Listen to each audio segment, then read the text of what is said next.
Hello అందరికీ. ఎలా ఉన్నారు? నేనైతే బాగున్నాను. మీరు కూడా బాగుంటారని అనుకుంటున్నాను. ఇక్కడైతే నేను మార్నింగే లేచి నా మొక్కల్ని ఒకసారి ఎలా చూసుకుంటానో అప్పుడు నాకు చాలా హ్యాపీగా అనిపిస్తుంది. సో ఇదైతే నేను వేయకుండా వచ్చిందండి. ఇది ఎర్ర తోటకూర. ఇక్కడైతే నాకెందుకో మార్నింగ్ కొంచెం హెడేక్‌గా అనిపించింది. అందుకోసం నేను ఇక్కడ టీ అయితే చేసుకుంటున్నాను. చాలా సింపుల్ కదా! టీ కూడా చూపించాలా అంటే ఎవరైనా బిగినర్స్ ఉంటే వాళ్ళు నేర్చుకుంటారు కదా! సో ఇక్కడైతే పాలు పొద్దున్నే వస్తాయన్నమాట మాకు. సో ఆ పాలు తీసుకొని వాటితో మంచిగా టీ చేసుకుంటున్నాను. నాకు టీ అంటే ఖచ్చితంగా ఇలాచీ ఉండాలి. ఇలాచీ ఉంటే నాకు చాలా ఇష్టం అనమాట ఆ టీ.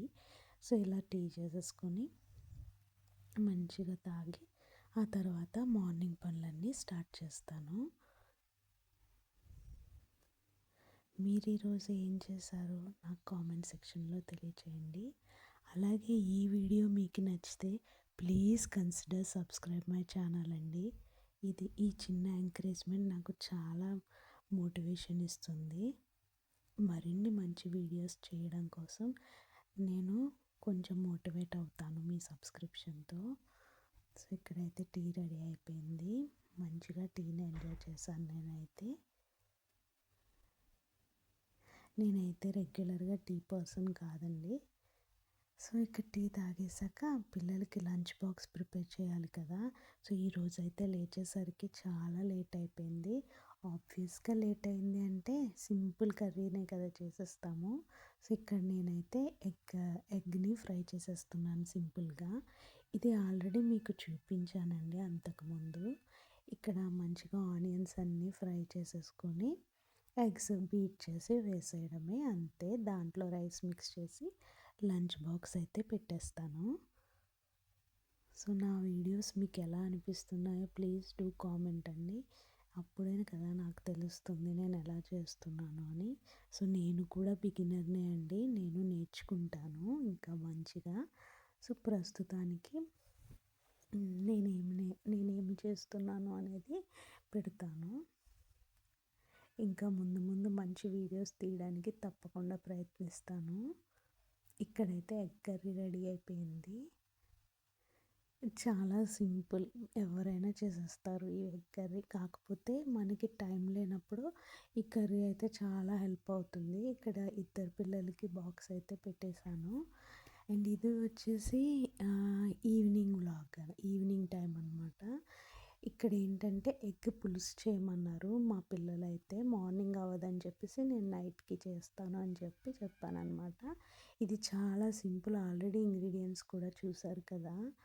సో ఇప్పుడు ఆయిల్ మంచిగా ఫ్రై అయ్యాక మెంతులు వేస్తాను. ఈ మెంతులు వేయడం వల్ల బాడీకి చలవ చేస్తుందంటారు.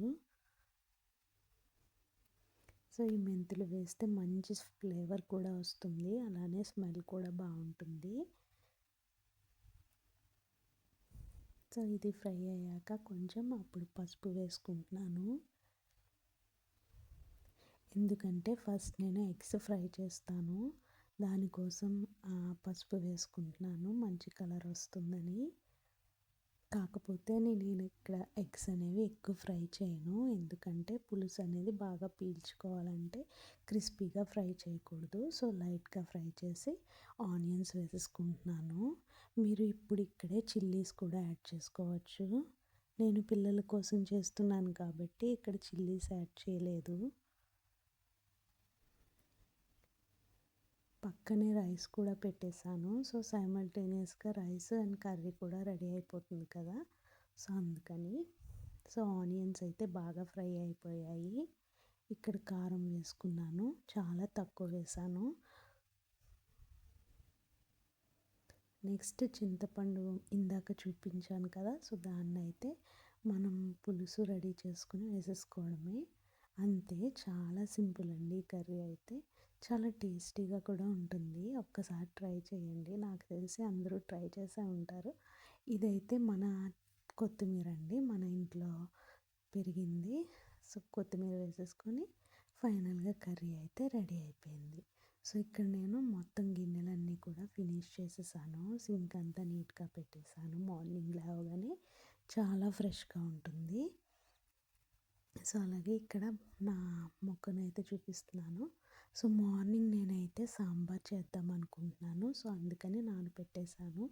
ఇక్కడైతే పప్పు గ్రైండ్ చేయడం కోసం అని చెప్పి పప్పులను కూడా నానబెట్టాను. సో ఈ video please do like, share and subscribe my channel. Thanks for watching.